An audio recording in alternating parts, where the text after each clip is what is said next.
Oke teman-teman, kali ini saya akan membahas lagi tentang bagaimana membuat sebuah makalah yang rapi dan baik. Jika di video sebelumnya sudah membahas cara membuat daftar isi dan juga merapikan kata pengantar, maka sekarang saya akan membahas tentang bagaimana cara mulai dari bab 1 sampai nanti di daftar pustaka.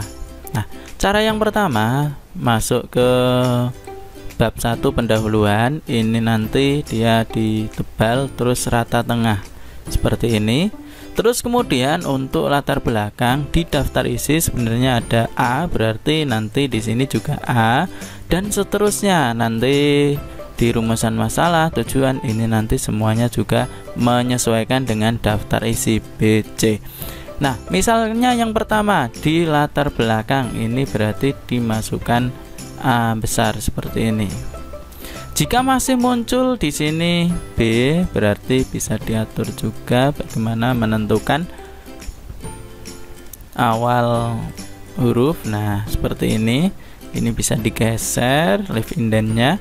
Terus kemudian yang bawah ini bisa dihapus, terus di enter, dihapus. Terus kemudian yang berikutnya juga sama, ini bisa dihapus dulu, dihapus, di enter. Di sini juga sama, dihapus, di enter. Ini juga sama, dihapus, di enter. Rumusan masalah nanti beda lagi. Berikutnya bisa di rata kanan kiri, rata kanan kiri seperti ini. Dah, beginilah hasilnya, rapi ya teman-teman. Terus bisa diberi paragraf seperti ini. Nah, berikutnya teman-teman masuk ke rumusan masalah. Rumusan masalah harusnya B, berarti di latar belakang ini bisa pilih format painter, terus kemudian pilih rumusan masalah. Yang di sini berarti bisa dihapus seperti ini. Ini juga sama, dihapus seperti ini. Dan kemudian di blok ini bisa diberi angka 1, 2, dan 3. Kalau kurang ke kiri bisa digeser. Terus kemudian yang berikutnya format painter lagi di tujuan. Ini juga sama prosesnya, dihapus, dihapus, terus kemudian bisa di blok, terus kemudian bisa dipilih angka 1, 2. Seperti ini teman-teman. Ini yang bab 1. Oke, sekarang yang kedua berarti masuk ke bab 2 pembahasan. Ini bisa di rata tengah, terus kemudian yang bawah bisa ditengahkan. Kemudian di pengertian ini nanti akan diisi dengan huruf ABC. Jika masih B berarti ini harus diganti terlebih dahulu. Masuk ke set numbering value, terus kemudian pilih A.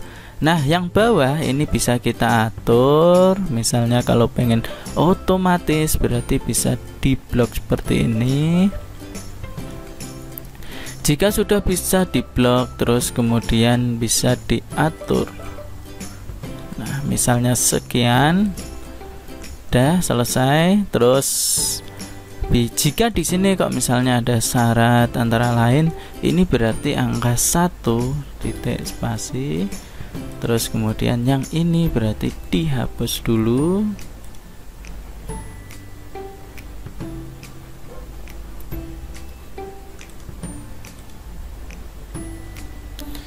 Seperti ini, terus ini juga sama seperti ini, disesuaikan.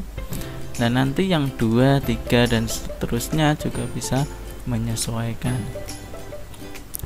Nah, jika sudah, terus berikutnya di bawah di sini ada namanya catatan kaki. Nah, bagaimana cara membuatnya? Misalnya ini akan saya cut dulu, atau saya copy, terus kemudian di sini saya hapus. Misalnya ini saya hapus catatan kakinya. Nah, kan hilang. Cara membuatnya bisa masuk di reference, terus kemudian pilih insert footnote. Nah, di sini akan muncul angka 1, terus kemudian saya paste. Nah, di sini harus ada jarak teman-teman. Jika masih di sebelah kiri bisa ditekan tab di keyboard biar menjorok ke kanan. Itu untuk membuat namanya catatan kaki atau footnote. Terus kemudian untuk penutup sama, ini masuknya di tengah jika belum. Terus untuk judulnya bisa ditebalkan. Simpulan ini bisa di sebelah kiri. Terus kemudian bisa diberi huruf A. Jika masih B bisa diganti menjadi A seperti ini. Yang bawah ini bisa menyesuaikan, langsung ditarik juga bisa. Nah, seperti ini. Dah, terakhir masuk ke daftar pustaka. Daftar pustaka bisa ditengahkan seperti ini, terus kemudian huruf tebal. Nah, untuk isian daftar pustaka teman-teman sesuaikan aja, mulai dari huruf A, B, dan seterusnya. Jika sudah, teman-teman bisa di rata kanan kiri. Terus kemudian bisa dipilih di sini teman-teman, di paragraf ini bisa ditekan. Terus kemudian bisa dipilih yang spesialis, pilih hanging. Terus kemudian pilih OK. Maka yang bawah menjorok ke kanan. Ini untuk pembuatan daftar pustaka. Terus kemudian jika simpulan belum rata kanan kiri bisa di rata kanan kiri. Yang lain juga sama. Jika belum di rata kiri maka harus dibuat rata kanan. Ini sudah. Nah, begini teman-teman untuk membuat sebuah makalah yang rapi dan baik untuk pengaturannya. Jika kamu lagi belajar untuk membuat sebuah makalah, teknik untuk pengaturannya agar rapi bisa dipelajari di channel saya Alviviko. Ada part 1, part 2, dan ini yang terakhir part 3. Semoga bermanfaat. Jika bermanfaat bisa di subscribe. Terima kasih. Sampai ketemu di video-video berikutnya.